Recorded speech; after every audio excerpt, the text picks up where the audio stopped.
وواحد من الناس الحكام الدوليين السابقين اللي اشتغلوا في التحكيم المصري شغل كبير، وكانوا في لجنة الحكام الرئيسية، وبحري بالكامل استفادوا منه لأنه كان مشرف على منطقة بحري في التحكيم المصري، وأنا واحد من الناس اللي كان مشرفين عليا في منطقة بحري. معانا ومعاكم كابتن حسن علي، نجوم مصر في التحكيم والمنصورة ومدينة المنصورة. كابتن حسن مشرف ومنور، صباح الخير حضرتك. ألو كابتن حسن، كل سنة وحضرتك طيب ومشرف ومنور يا كابتن، ودايما بسعد بيك.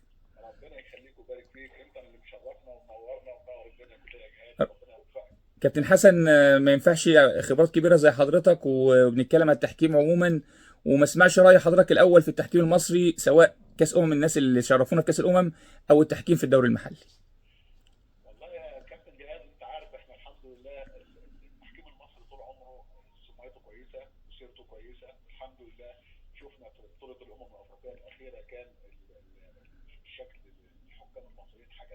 صحيح.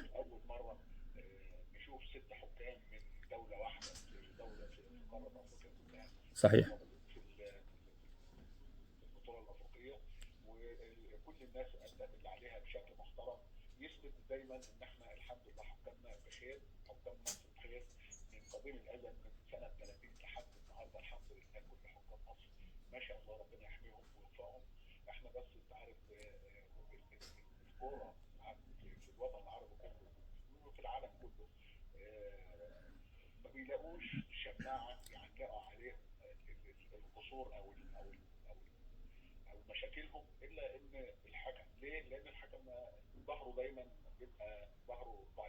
صحيح.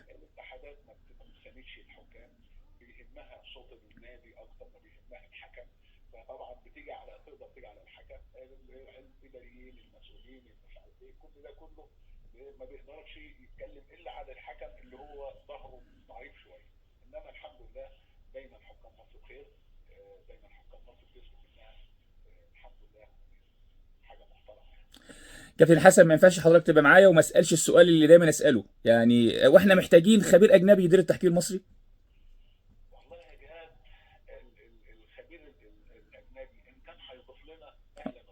تمام.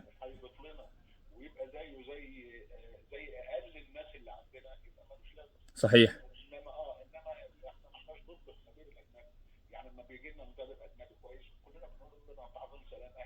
صحيح.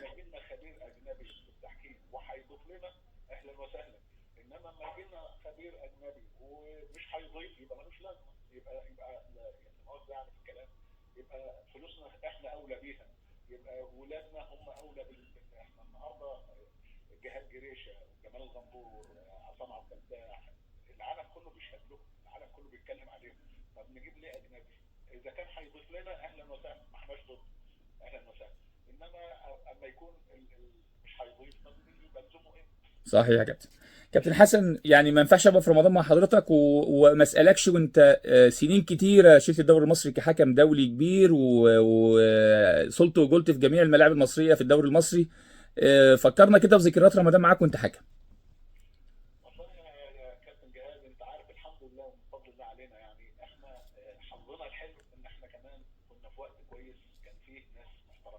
صحيح.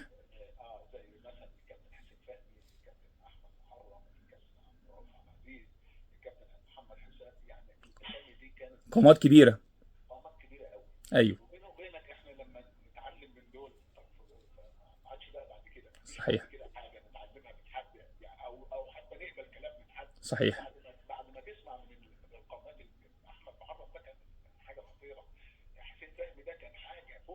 صحيح.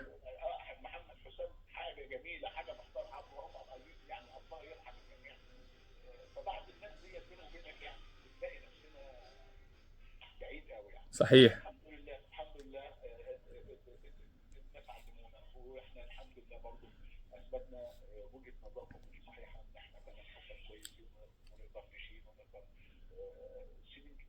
حصل. حصل.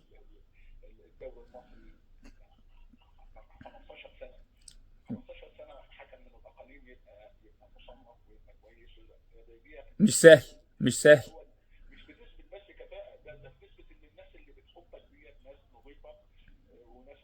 عايزه الصالح العام. ولما يجي لك واحد بقيمه حسين فهمي يجيبك من التحريم ويقول لك انت حكم كويس وان شاء الله هتبقى دوري، ووجهه نظره تبقى صحيحه، وتمشي المساله وتبقى انت حكم دوري، وتبقى حكم ليك اسمك، وتبقى حكم يسمعوا له بعد كده، صحيح. وتقعد على ترابيزه واحده مع حسين فهمي واحمد محرم. يا نهار ابيض، لا حاجه ولا في الخيال. طبعا طبعا.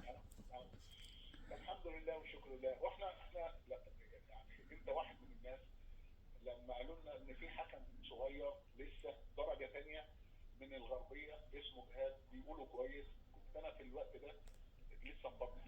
تمام. قلت لهم هاتوهولي، وخدتك شفتك عندنا في دوري الجامعات العربيه، البطوله العربيه للجامعات، حصل يا كابتن. فاكر؟ حصل وشفتك ولعبناك وانت درجه ثانيه. حصل يا كابتن. لا حكم كويس يستاهل. وكان معايا جمال غندور ووجيه في اللجنه اللي كنا لسه مبطلين، وقلت لهم حكم كويس يستاهل. رحنا اتفرجنا عليك ماتش كان عندكم في البلديه، ولعبناك في الدوري الممتاز. البلديه والزمالك كان ماتش ودي. تمام. حصل يا كابتن.